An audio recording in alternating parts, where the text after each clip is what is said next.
Welcome once again. We'll be working on a no zip trouser that has a band, and that band is 1.5 inches high. As you can see, the band is folded ½ inch on both sides inwards, and the height of that band will have effect on our trouser length. Our actual trouser length is 41.5 inches, the thigh 23, the ankle 13, and the hip 40 inches.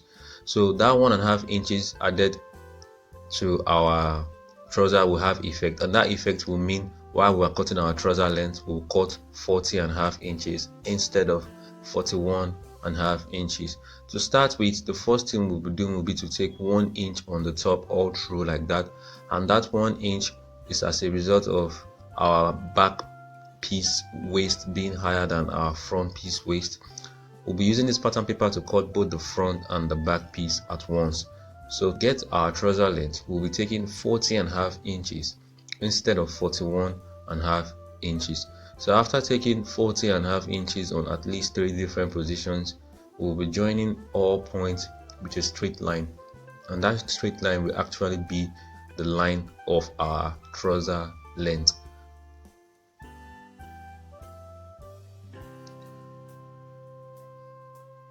After joining the line, we'll take 2 inches from that trouser length line downwards, and that line will be the line for our folding allowance.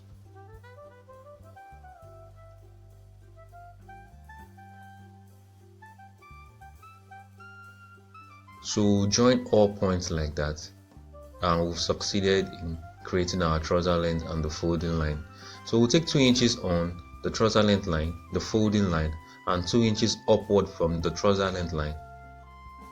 So all 3 points will join with a straight line, and after that we'll create a line from that position to the waist by slanting it upwards. So we'll slant that line to the very beginning of the waist. So in this tutorial, we will not be making a curve for our waist to our hip, because we will not be actually taking any waist measurement. We'll be using the hip for the waist, because the trouser will contain a rubber elastic band on the waist. So our crotch depth is 10 inches from the waist, and we'll take 10 inches on at least 3 positions, and after doing that we'll join all positions with a straight line, and that line will actually become our crotch line. So after doing that, we'll take our knee measurement, and that is 22 inches from the waist. We've actually considered the effect on the waistband if added. So we took 22 inches from the waist, and that will be our knee line. And the knee line most times is not necessarily important if you are not sewing a fitted or a tight or a body fit trouser.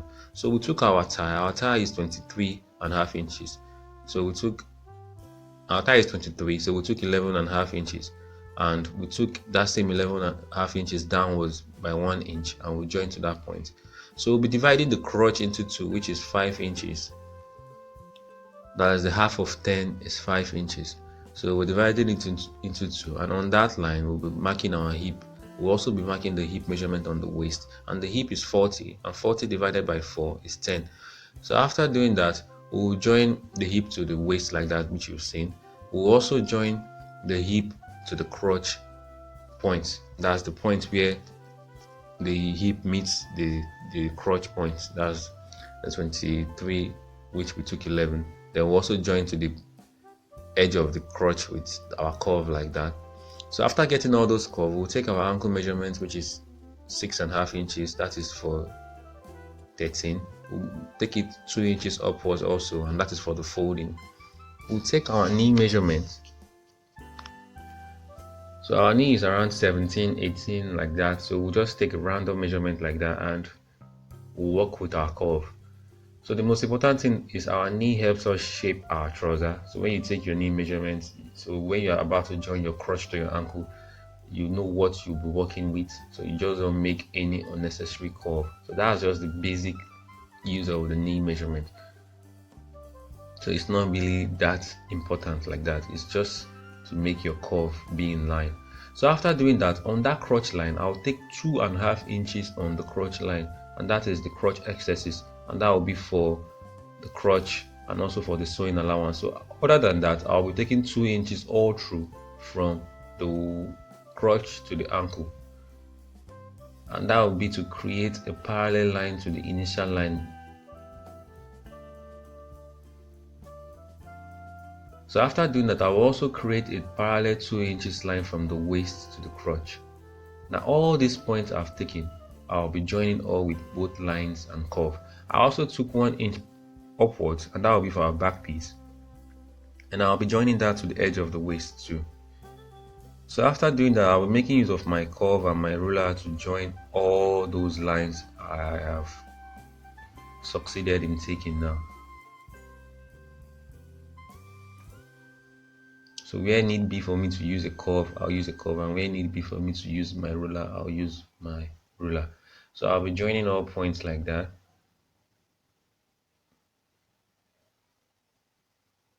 So as you can see, we're already rounding up. So after marking out the pattern paper, this pattern paper for both the front and the back piece, which you've seen us do, the next thing we'll be doing will be to cut it out and use it to cut out our fabric, and that'll be all. The next thing to do would be to cut out the back piece of this pattern paper, as you can see me doing. Then after doing that, I'll make use of my pins to hold it on the fabric. After folding the fabric into two, then I'll cut out the back piece of the fabric with this pattern paper. We'll remove our pins after using those pins to hold down the pattern paper while we were cutting out the back piece of the fabric. We actually folded the fabric into two and used that pattern paper to cut off the back piece. To cut out the front piece, we'll first of all reduce the pattern paper to the front piece by removing the excess on the waist and also the 2 inches excesses added for our sewing allowance. Then after doing that, we will use the front piece pattern paper to also cut out the front piece fabric. We would also cut out the front piece with the pattern paper. For our pocket, we'll work with a measurement of 15 by 6.5 inches. You can also work with 15.5 by 6.5 inches. So we've added fabric on the left side of the pocket. For the other leg of the trouser, we'll be adding fabric on the right side of the pocket. So for our front piece, we'll take 7 inches mark and we'll make a 1/2 inch notch, and we'll be bending that to the 3.5 inches mark on the waistline. And on doing that, we'll be creating a line, and that line will cover with an interface and use our pressing iron to press. To fix our pocket, we'll place the front piece on the pocket and notch one part of the pocket on the same part we notched on the trouser leg initially, and we'll be using a 1/2 inch stitch to hold it down. So after making our 1/2 inch stitch, you can see we'll also weave the edge of the excesses inwards, and we'll sew the excesses down on the pocket inside. So after doing that, we'll rearrange everything and sew everything together on the edge and also on the top. After top stitching the edge and the top, our pocket is officially made. You can see the sewing line of the fabric we added to the pocket. So the next thing will be to trim off the excesses of the pocket, and after doing that, we'll go straight to the joining of the front and the back piece, and it's just straight to the point. You can see the dart of the back piece we took. We also took that for the other leg of the back piece, and that's that. So on joining the front and the back, we'll just place both to be on the same edge, and we'll make a 1/2 inch stitch from the top to the down line like that.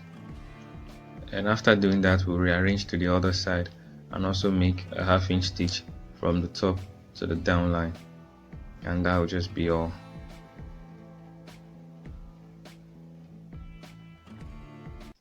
So after joining both sides, this is what you get.